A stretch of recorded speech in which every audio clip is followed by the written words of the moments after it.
in the warming, glowing glow of my screen with the blue light filter on, and I work. And it's completely irrelevant what time it is. In fact, I've got one big clock on the wall, which is still set to winter time, so it's 5:05 on that thing, right? And I'm not going to change it because I'll have to change it again anyway one day, right? Damned if I'll change that for you, government. Leave your own little boy. In Queensland, which is an Australian state, because this is state policy, does not partake in this insanity. That's right. You can say what you want about those folk in Queensland, but they got this one right. Okay. And hey, they haven't collapsed into anarchy, Dave. It just didn't happen. Yeah, I've got a friend of mine that lives not even a kilometre from the border, and they said that their curtains are just fine. But all that extra sunlight, Dave, don't you understand? An extra hour of sunlight. Yeah, well, it was the same amount of sunlight. Time's irrelevant. Yeah? Anyway, I guess what? This... You're never going to guess. So, apparently I was right. We're returning back from our break right now, unofficially. And you're back with David Meckie's Shiny Side Out on Revolution Radio, the #1 listener supporter talk radio on the net. So push the donate button. You know what? Maybe get yourself some merch. Yeah? It's a great station's website there, revolution.radio. Maybe a t-shirt, a mug, or something else you like. You can donate, or you can just get yourself some merch. And we're going to thank you for listening to Revolution Radio and for listening to both shameless cross-promotion, Plato's Cave, and also Shiny Side Out. And we're halfway through show number, Mickey. This is 608. 8 and 600. And we are talking about, you'll never guess it, this is the Hypothesis Part 9. And we're at a part of the show where we're about to go into a tinfoil hat zone. And we were talking about hours of sleep. I can look at an image from before, and yeah, that's right. Yeah, we're talking about how sleep, a whole bunch of things. Yeah, sleep is necessary for you to live, essentially, but not just sleep, but also you need REM sleep, right? Yeah. If you don't get REM sleep, you will die. Interestingly enough, and there's a directly proportional correlation between death and lack of sleep. So if you sleep 7 hours out there, you're golden, right? But if you sleep significantly more, like 10 hours, that's bad. And if you sleep significantly less, like 3, 4, or 5, that's also bad. So it seems like the golden hours of sleep for adults, not children, for adults seems to be between 7 and 8 hours. Now that makes no sense. We'll talk about that in a little while. But this is the tinfoil hat zone we're entering now, right? And we've been talking about a whole bunch of stuff here. Now, they're still here. And by them, what is referred to are the parasites. In fact, these are the real parasites, not just the parasites that are already in the prison here, like us, like people that have adjusted themselves to living in this prison, but the actual people, I believe, in charge, if you want to call them that people, that is, of this reality matrix, which is at least 5-dimensional from what I can tell. They're still controlling our societies. These are not dynasties, so of course they also exist. These are the same individuals that have been around for a long, long time. Now, we discussed this. You know, the king list of the Egyptians as well as the Sumerians, where individual gods and or kings or king gods or god kings would have, seem to have lived for hundreds of thousands of years. Now, of course, complete insanity if you look at it from our point of view. If you tell a mayfly, that an ant lives the whole year, the mayfly lives just the one day, the mayfly will go, yeah, sure. 365 days? Are you insane? It's like 365 generations for me. Sure, there's like a creature like that. Sure, there is. But if you, That's right. But if you look at it, for a second, objectively, take a step back objectively, and then ask yourself, well, why not? I mean, we've got massive differences in creatures on this planet as far as lifespan is concerned. In fact, we know of a couple of creatures that are immortal. There's a jellyfish and a small crustacean, you call it a shrimp, we call it a prawn. Yeah, they essentially are immortal because they regress to a infant state, if you will. And then they grow again. It's like So we have immortal organisms. We have organisms and creatures that can grow back limbs, other organs, etc., etc. Change sex if necessary, and even reproduce asexually. That's correct. Which is an even more astonishing feat. But anyway, now these individuals, like I said, have been around for a long time. And again, in the scheme of things, if you lived for hundreds of thousands of years, for argument's sake, you would have a very different outlook on life.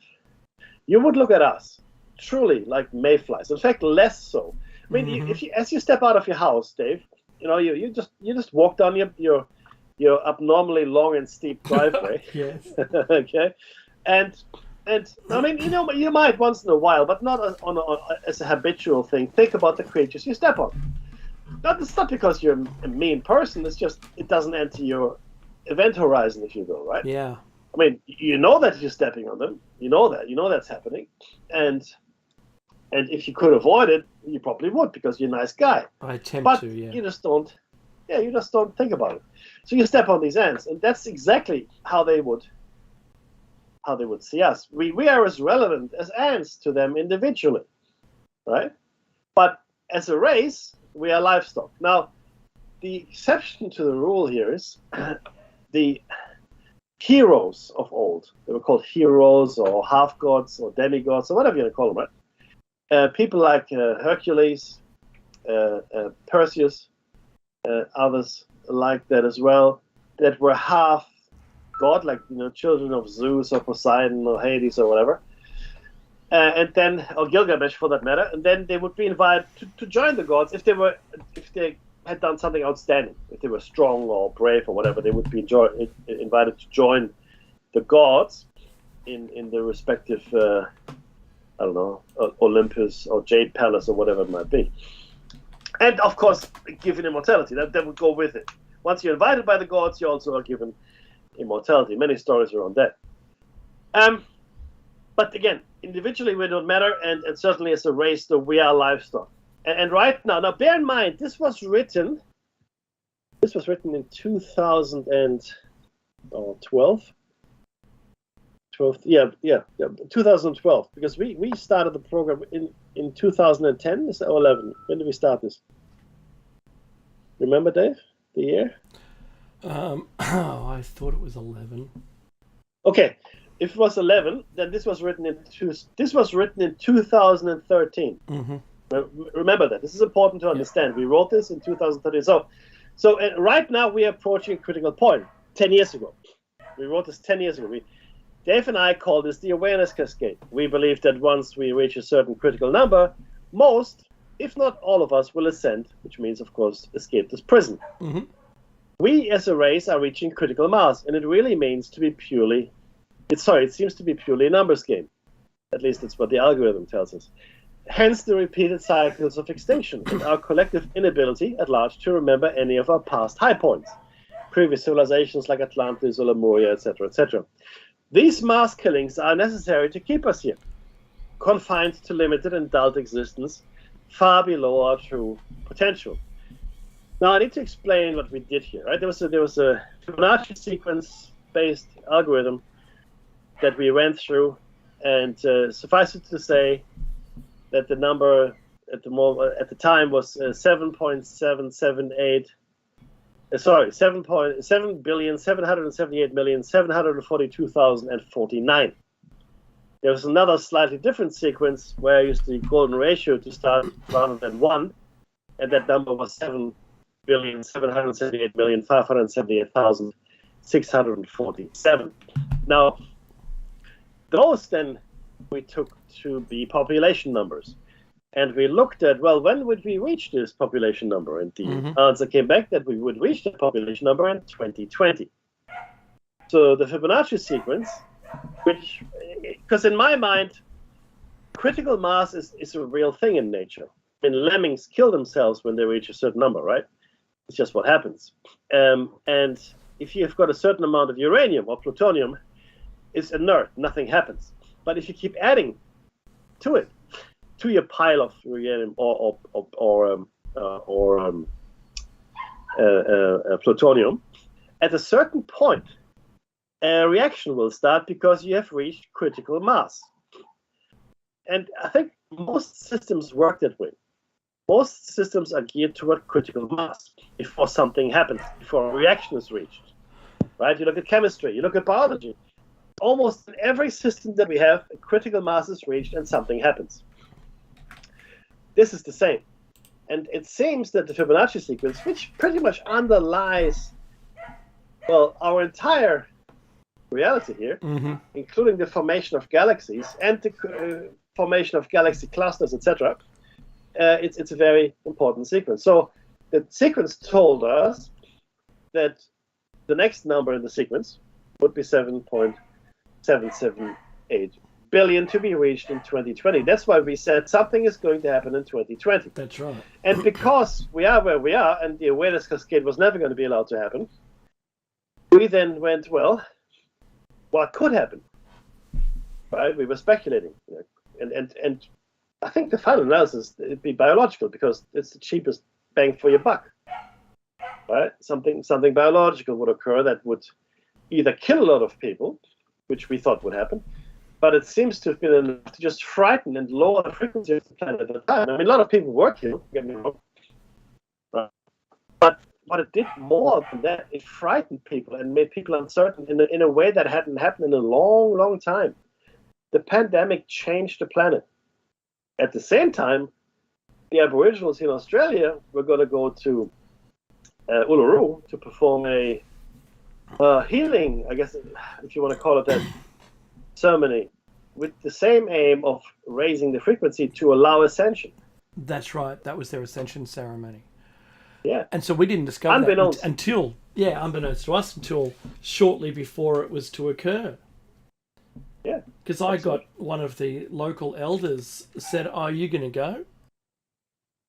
I'm going, "Go where?" Uluru. For what? The ascension ceremony. Where? What? Yeah. What? When is this? Oh, yeah, whatever the month was. And I go, "Oh, man, I can't. I just wish I could. It'd be great." I had a bunch of friends that went there, but my goodness me, Mick, what a surprise to hear that they had that planned out for a very long time. Yeah. And I'll be honest when I say here that we had not even the faintest idea of this being a thing. Yeah. Only after the fact, and we go, holy cow. So that's why I'm saying that the Fibonacci sequence is of critical importance to our existence. 100%. It just solidified it for us there. 100%, yeah. I mean, look, coming up with it, you took a few, I guess, epiphanies and leaps of logic, etc., because nothing ever comes easy. But once it became clear, it made a lot of sense. Now, but why is it that way? Why is it that way? And this is where we get to sort of the meat of the hypothesis. We are, in fact, prisoners inside our own skulls. Our prisons are mobile, and most of us have no inkling that we are, in fact, in a prison.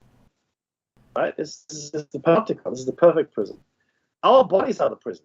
They produce, or they provide, rather, the physical limitations of this experiential reality. Because you have to ask yourself, how much of my body can I cut off? And I mean this in a literal sense, before I stop being me. Mm-hmm. Because, I mean, our sense of self, where is it centered? And most people would say, well, in the head, I guess, right?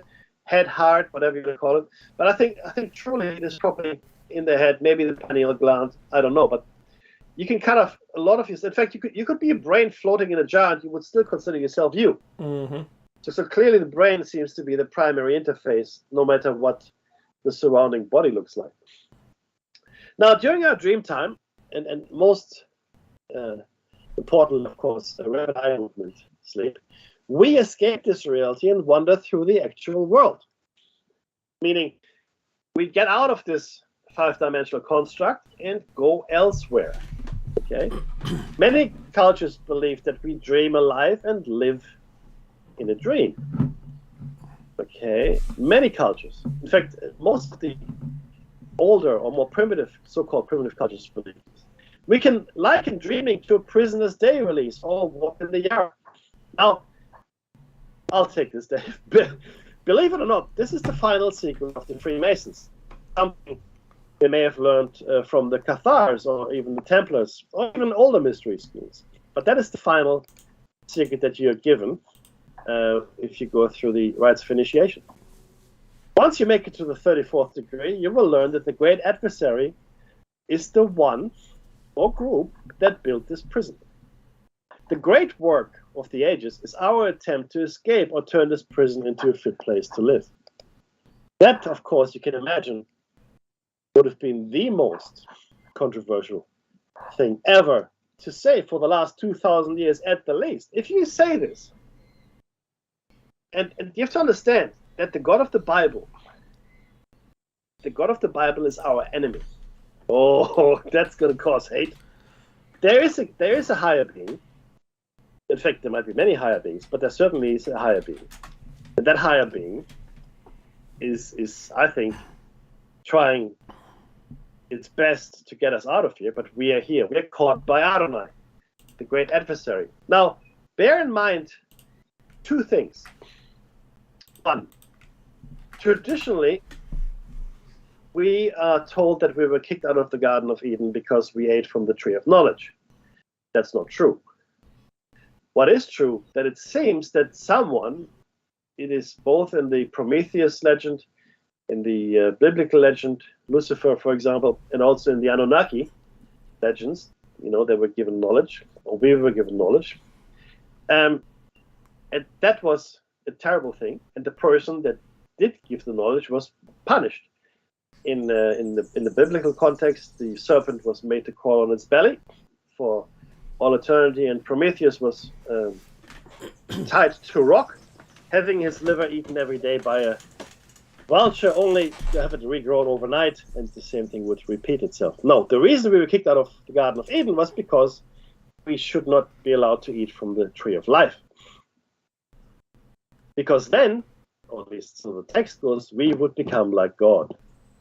Having knowledge and immortality would make you equal to what people then considered God. Think about that for a second. Now, the same kind of secret traditions also exist in the East, in Asia, and were handed down from master to pupil until the present day, when permission was given to more widely disseminate this dangerous knowledge. And I know this because I was present in one of the ceremonies where that actually happened. But it's only now that this permission was given. Dave? Go a step further. That's the one. Excellent. What if this universe or prison were an illusion? What if time and space were illusions? There is no time or space. Quantum entanglement. Do you know what? If we see this voice, Mackie, is saying these words, we're seeing this more and more and more coming from the smartest people in the world, who have, from basically, let's say from their own determinations,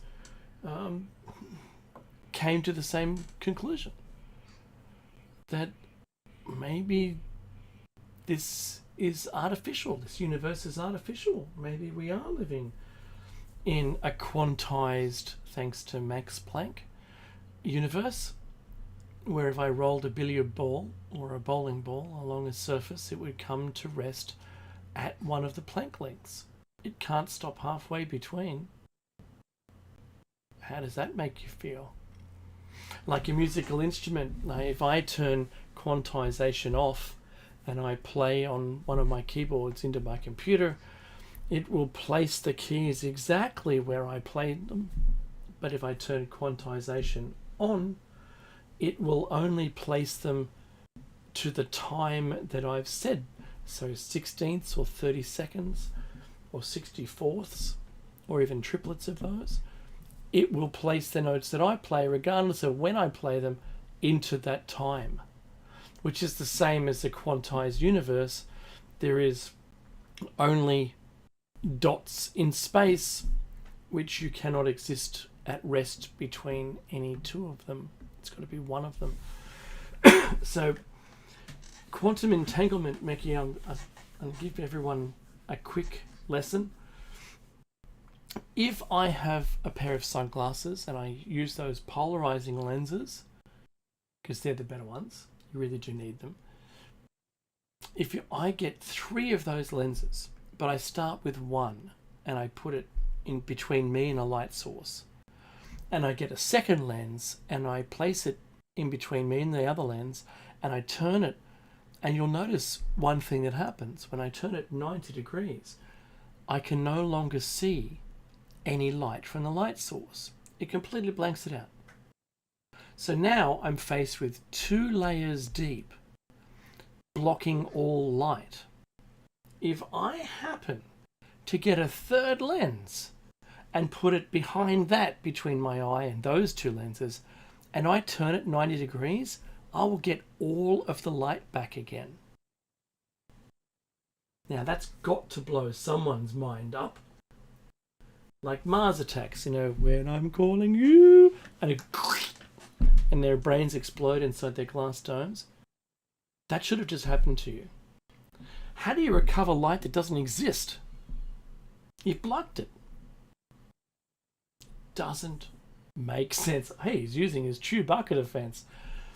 So, entanglement seems to indicate that distance is also an illusion. So if I pair 2 photons with each other, and then I separate them apart, and I change the polarization of one of them using one of those lenses, then the polarization of the other one will change at exactly the same moment. That's unusual, isn't it? So, because where you were brought up, that time and space are connected as one, and then when you examine it, you really find out that entanglement proves that they're not time and space. Time is irrelevant as far as the distance you've got to travel anymore, because that's what space is, time and space. So we always considered traveling as everything needs to travel from one point to another. Man, no, it doesn't. So the way that those 2 photons are connected, we would have to then use our imaginations and possibly a written lore in sci-fi and a subspace which may connect both of those together instantaneously, so that there is no amount of time that it took for that message or that signal that I've changed the polarization from one to get to the other. They are synchronized and regardless of distance. And Einstein called that my favorite expression, which he was so actually afraid of because his equations didn't work with it, and he just said spooky action at a distance. Full stop, turn the page over, move on. If only that smartest mind at the time on a planet spent if only he spent more time on it, that would have been. He was convinced, by the way, that eventually it would be proven out to be false. And that's right. The opposite has happened. Yeah, that's right. All we've done is we've got to the point that I kind of described a long time ago, right? When Meki and I first brought this up a decade ago.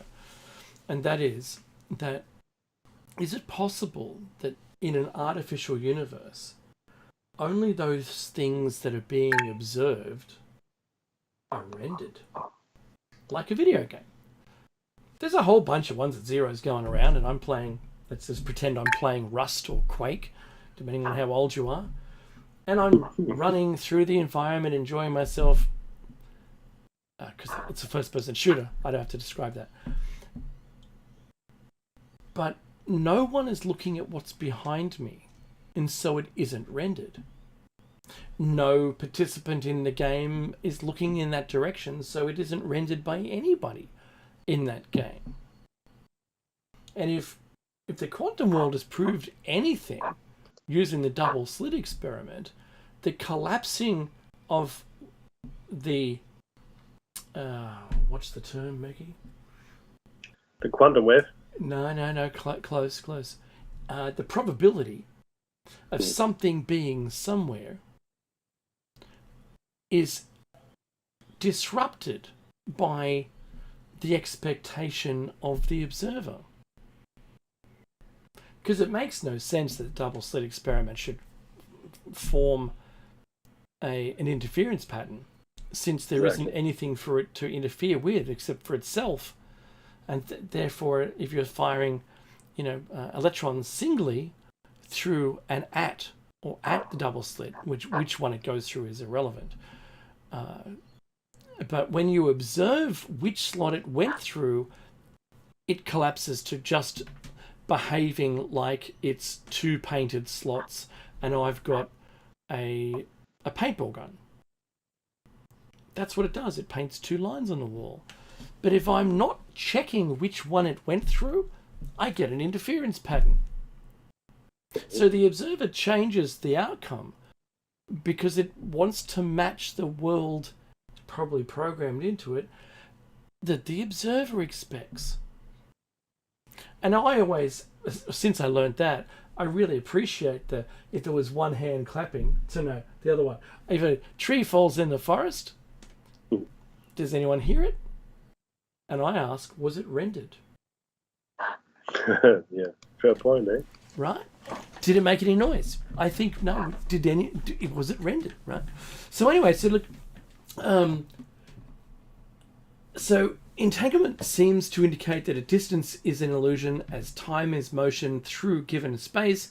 That two must be an illusion, and there is no space. So in that description, that was my subspace description, that two things can communicate between each other on a level that isn't in our reality. That's it. Because we've tried to stop them talking to each other, putting them in Faraday cages, yeah, and it does nothing. The two photons that have been polarized. We polarize one and it affects the other. We've done it inside Faraday cages and taken one out, and it still happens. So there can't be a connection in any way that we're familiar with that allows it to happen. One day we'll probably discover subspace, and then we would go ahead to find that there's people living in there, right? That can pop out anytime, anywhen, right? Anywhere. Anyway, so could all of this be true? And a lot of evidence seems to be pointing to this holographic universe, which I've already read. But we'll go into that in a moment. No matter what the nature of the prison is, though, the elites, or the parasites, that is controlling us is aware of this, and they are prisoners just like we are.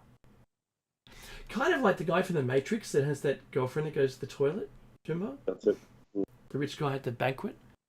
100%. Kind of like him. He's in there too. But you know what? I'm going to make the best of it. Yeah. So, except that they have broken the cycle of reincarnation and past life amnesia. They're totally aware of where they are. They're totally creating a world in which they're in control. They know what's going on and are choosing to remain here. Because they could leave too, right? Hey, but when you're on a good thing, when you get into a beautiful position of power and wealth, and that it doesn't matter anymore, and the rest of the people are fodder for your desires, doesn't matter what it is, then maybe that's a place that you want to stay. Imagine if you left here and you discover we're all light beings and there was no wealth and no control, but you spent your entire dynastic or longevity on obtaining that, and therefore you could never enjoy any other place in the entire universe, in any other existence possibly.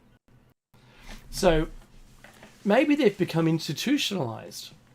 Maybe they're afraid to relinquish their positions of power and privilege. Maybe it's choice. Think of the guy in the Matrix who chose to go back to the Matrix in exchange for fame and wealth. He had to rat out his friends, turn in Morpheus, and they really wanted the codes to Zion, but he gave them, right? He gave them Morpheus, who should have those codes. But he goes with a piece of steak. Oh, I just know it just tastes so good, but I know it's not real. I'm turning everyone in, but make me famous. Give me wealth, an island, whatever, right? And don't let me remember any of this. That was his plea. That's what he wanted. Right. He wanted that as a deal. To be able to get that fame. He was willing to rat everyone out for it. Well, kind of makes sense. So that's big. I think it makes sense, not because I would be interested in it. I think it makes sense from the point of view that there are certainly people types that would want that and were happy to sell their grandmother, sell their own parents, sell their children, who knows what they do, just to get it. Because they know what's going on and are choosing to remain here, right? Everything that appears to be good in this life is in fact not. Isn't it, Mackie? That's what they teach us, the holy people. Because what is it that we desire? What are we taught to want? I think the one word that ends in E, starts with M, has O-R in the middle. We want more. And what do we want? We want money and more. What else do we want? I just want to be famous. I don't care how I get there. That's the kind of current generation. So, what is it if you... Tibetan monks, Mackie, they don't believe any of that. That's right. In fact, the more connection you have to the things here, the worse off you are. Right. How could you leave here if that's what you desired the most? Maybe that stops you. Maybe they're smarter than all of us. See, we should curb all of our desires as they tie us here. Mackie, what are the things that we should get rid of? Look, there are many things here that tie us: food, wealth, physical pleasures, beauty. In short, anything that makes you feel good to be here physically is designed to tie you to this place.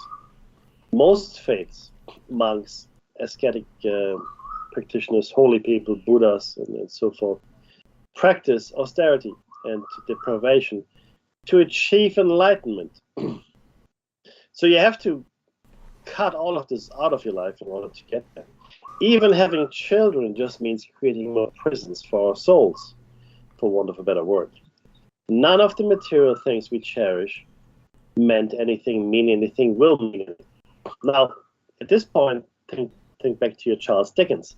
Think of the chains that Scrooge's partner Marlowe wears around his body as he visits him on the first night. Those are the chains, he says, that he forged during his lifetime.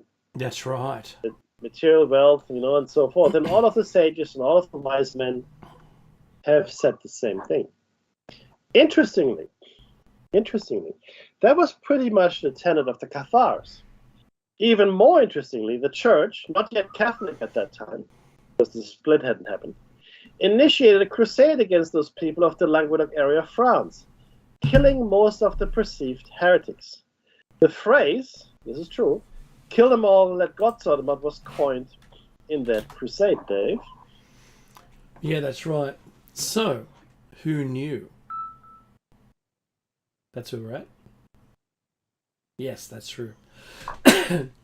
So the aside here is, but it's important as they seem to have been privy to the information presented here, which ultimately led to their demise.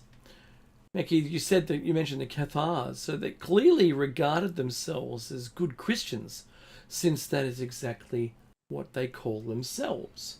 On the surface, their basic beliefs seem unremarkable, but most people would have difficulty in distinguishing the principal Cathar beliefs from what are now regarded as conventional Orthodox Christian beliefs.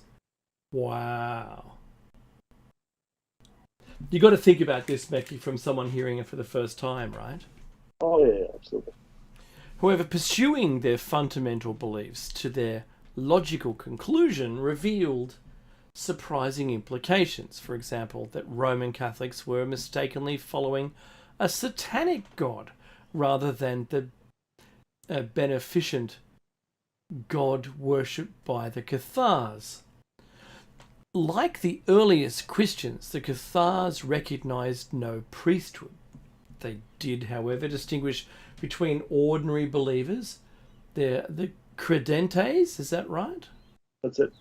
And a smaller inner circle of leaders initiated in secret knowledge, known at the time as boni homines, bons homs, or good men, now generally referred to as the elect or as parfates. Cathars had a church hierarchy and a number of rites and ceremonies. They believed in reincarnation and in heaven, but not in hell, as it is now normally conceived by mainstream Christians. The Cathar view was that their theology was older than that of the Roman Church, and the Roman Church had corrupted its own scripture, invented new doctrine, and abandoned the beliefs of the practices of the early church. The Catholic view, of course, was exactly the opposite. They imagined Catharism to be a badly distorted version of Catholicism. But in addition to accusing the Cathars of faulty theology, they imagined a range of abominable practices which would have been amusing, except that, converted into propaganda, they led to the death of countless thousands, through the Cathar Crusades and the Inquisition. The Roman Church seemed to have successfully extirpated Cathars and Cathar beliefs by the early 14th century, but the truth is more complicated. For one thing, modern historians have shown that many Catholic claims were false. While they have vindicated many Cathar claims, and there is a case that the Cathar legacy is more influential today than has been at any other time over the last 700 years. Meki. The Cathars are regarded as dualistic, believing in two equal and comparable transcendental principles: God as the force of good, and Satan, or the demiurge, as that of evil.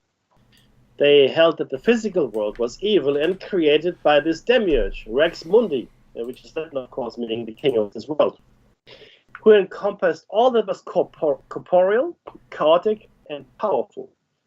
The world we live in, this physical world, was created by this demiurge. Their understanding of God was entirely disincarnate, a being or principle of pure spirit, and completely unsullied by the taint of matter, the physical matter that we're made of. He was the God of love, order, and peace. Again, the juxtaposition of love, order, peace to evil, chaos, right? And things that go with that, which is really interesting. As the physical world and the human body was the creation of the evil principle, sexual abstinence, even in marriage, was encouraged. Civil authority had no claim on a Cathar since this was the rule of the physical world. The goal of a Cathar was to become perfect, or one of the perfecti, the higher acolyte. Yep.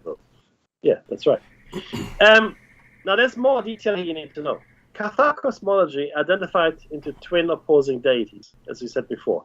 The first was a good God portrayed in the New Testament, creator of the spirit, while the second God was an evil God depicted in the Old Testament, and creator of matter in the physical world. Okay, the latter of Rex Mundi was identified as the God of Judaism, and was also either conflated with Satan or considered Satan's father, creator, or seducer. They solved the problem of evil by stating that the good God's power to do good was limited by the evil God's work, and vice versa. All visible matter, including the human body, was created by this Rex Mundi. Matter was therefore tainted with sin. Under this view, humans were actually angels seduced by Satan before a war in heaven against the army of Michael, after which they would have been forced to spend an eternity trapped in the evil God's material realm. I wonder why we're here, right? The Cathars taught that to regain angelic status, one had to renounce the material self completely. Until one was prepared to do so, they would be stuck in a cycle of reincarnation, condemned to live on the corrupt earth. Zoe Oldenburg compared the Cathars to Western Buddhists because she considered that their view of the doctrine of resurrection taught by Christ was similar to the Buddhist doctrine of rebirth. Cathars venerated Jesus Christ and followed what they considered to be his true teachings, labeling themselves as good Christians. Cathars denied the physical incarnation of Jesus.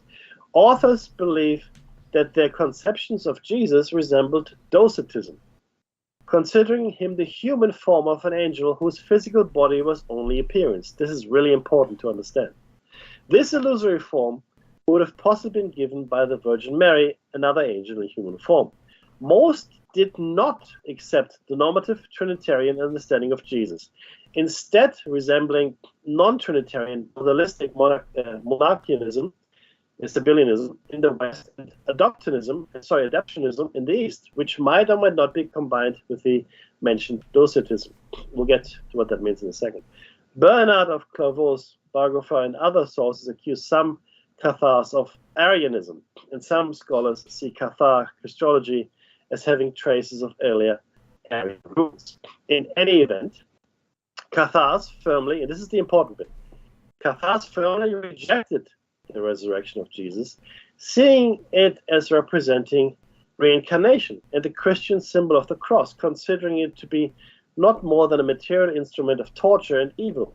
They also saw John the Baptist, identified also with Elijah, as an evil being sent to hinder Jesus' teaching through the false sacrament of baptism. However, these beliefs were far from unanimous. Some Cathar communities believed in a mitigated dualism similar to their Bogomil predecessors, stating that the evil god Satan had previously been the true God's servant before rebelling against him. Others, likely a majority, given the influence reflected in the Book of the Two Principles, believed in an absolute dualism, where the two gods were twin entities of the same power and importance. In the same line, some communities might have believed in the existence of a spirit realm created by the good God, the land of the living, whose history and geography would have served as the basis for the evil god's corrupt creation. Under this view, the history of Jesus would have happened, roughly as told, only in the spiritual realm. The physical Jesus from the material world would have been evil, a false Messiah, and a lustful lover of the material Mary Magdalene. However, the true Jesus would have influenced the physical world in a way similar to the harrowing of hell, only by inhibiting the body of Paul. Cathars also possibly believed in the day of judgment that would come when the number of just equated that of angels who fell, in which the believers would ascend to a spirit realm, while the sinners would be thrown to everlasting fire along with Satan. 13th century chronicler Pierre de Vaux de Senal recorded those views. The alleged sacred text of the Cathars, beside the New Testament, included the mentioned text, the Bogomil text, the Gospel of the Secret Supper, also called John's Interrogation, and the Cathar original work, the Book of the Two Principles. They regarded the Old Testament as written by Satan, except for a few books, which they accepted. Now, this is really important. The Cathars did not believe that Jesus died on the cross, similar to the Gnostics, because he couldn't have, because he was not physically there. Like, his body couldn't have been killed, so therefore he could not have been resurrected. So he was suffering on the cross, yes, but he didn't die on the cross and consequently did not resurrect. So the one of the fundamental tenets of Christianity, certainly in the Catholic world, was that Jesus died at the cross and his blood washed away our sins, the original sin. Not possible in the world of the Cathars because he simply wasn't physically there. He was there, but not in a way that could be killed. Now, I'm going to quickly share something and I'm going to give it back to Dave. Interestingly, the Knights Templar did not take part in the Albigensian crusade against the Cathars, and some believe that they were bonded by a common set of beliefs. Some think that the Knights Templar survived as modern-day Masons. It has become clear that something was lost when the Knights Templar were destroyed in Europe. That something seems to have made its way to the Americas, and may even have helped inspire and/or aid the American Revolution. There are many indications that the Knights Templars' work and deeper understanding of the mysteries was taken up by the Freemasons. Some of those Freemasons were sitting at the helm of the American revolutionary dream. I believe, and this is me, that whatever was lost then remains lost for the most part. It hasn't been found yet. I say for the most part because knowledge of what it was and what it means has remained with the few initiated. But the actual something, whatever that was, still has not been recovered. Efforts are and have been underway to find this lost item. If you want to know more, watch Oak Island, the secret of Oak Island, and things related to it. But that brings us back to the hypothesis, Dave. Is it an ingenious prison we are caught in? No matter what you accomplish. Is it all taken away in your next life? You must start again. Not only that, this reality is full of pain and suffering, and the more we love here, the more we suffer through loss and war and violence. The very violence of this existence, I believe, is damaging our essence. It is what is reflected in our karmic debts. We need to break the cycle of violence, revenge, feuds, counterattacks, and hate. Gonna get a bit hippie there. Right? Were they really on the money? Maybe the whole point of keeping us here is to damage our souls, so that we can never leave. Maybe this is the prison, like an actual prison. Maybe those persons that are here, all of us that are here, had at some point done something, and we have to live out our days here, and our, let's say, our ascension is when we have freed ourselves of these things. And all who come close to knowing this truth are killed. Let's say the Cathars, the Essenes, early Christians, Jesus, etc. Oh, and anyone who wants peace in the Middle East, Anwar Sadat. Yeah. I love that. That he was killed by his own people because he said, maybe we can have some peace here. So what? So what then? I love the commas. Wrong emphasis on the wrong syllable. So what then is the answer? These pretzels are making me thirsty. These pretzels are making me thirsty. Too much? Okay. Let's all sing Kumbaya. Love, everybody. Our cruelty and greed and ignorance have made this prison hell.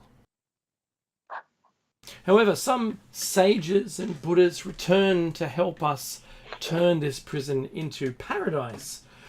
In the end, it's our choice.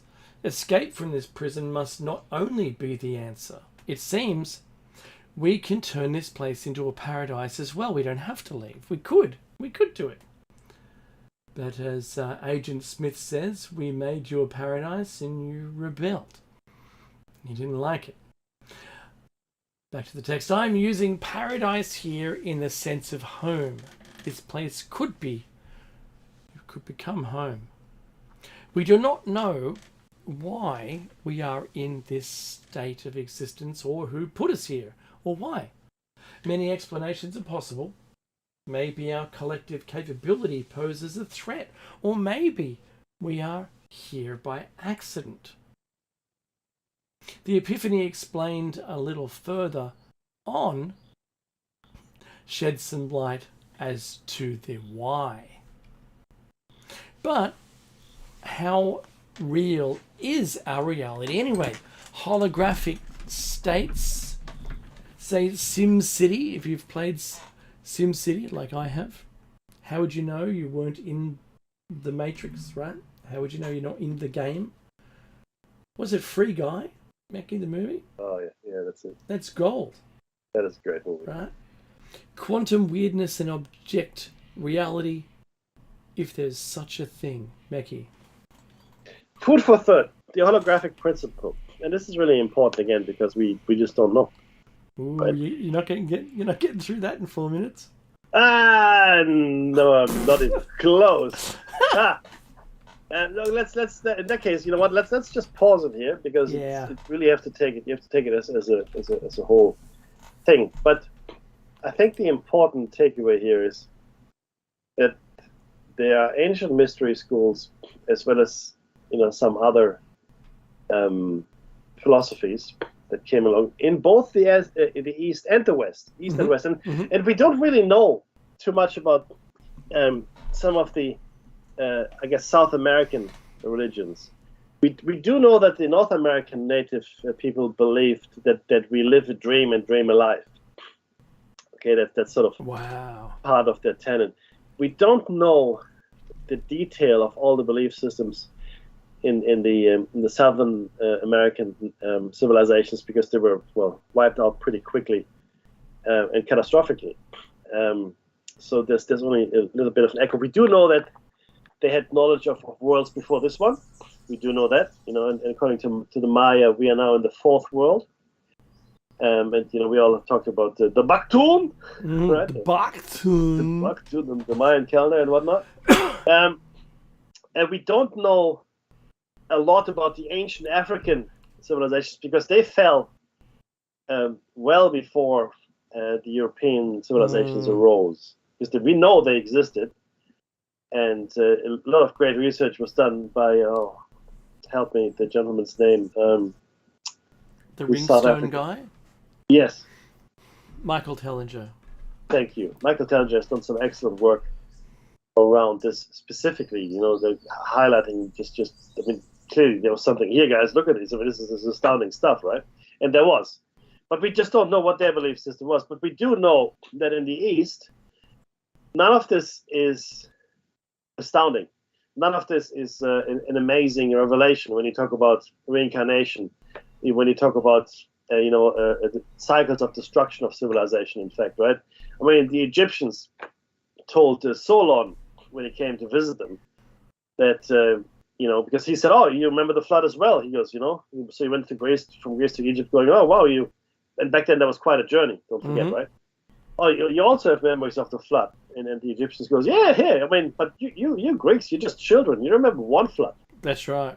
You remember so many catastrophes, really, right? That's what the Egyptians said. And we don't really know. See, there were a lot of cultures as well in the Middle East, as well as in Central Asia, that sort of disappeared without a trace, and we don't really know what their belief systems were necessarily, but we do know that in the East, reincarnation and a belief in many worlds before this one, as well as the need to escape the cycle of reincarnation, are just part and parcel of the general belief system. And that's really the interesting thing. When I first learned about this, Dave, that the Cathars believed that very same thing. That you had to actually get out of this world here. Mm-hmm. And you find this echoed in literature everywhere. The most obvious one, as we've discussed many times, is Charles Dickens's A Christmas Carol. Yes. That's the most obvious one, where the material world has a hold on your soul. Again, we mentioned this before, but it's a very pertinent point. Jesus said, or it's alleged to have said, or the man we know as Jesus, it is easier for a camel to pass through the eye of a needle than a rich man going to heaven. Yeah, that's the truth. Hey, guess what? This is the end. Another 2 hours of David Mackey showing us that out. Coming up next is Jer Bear's awesome show, After Hours. Do tune in and message him in the chat as well. He'll like that. Well, until 7 o'clock a.m. Tuesday and Thursday. Until then, take care. We'll see you there as Plato's Cave, and we'll catch you back here again next Sunday. Take care.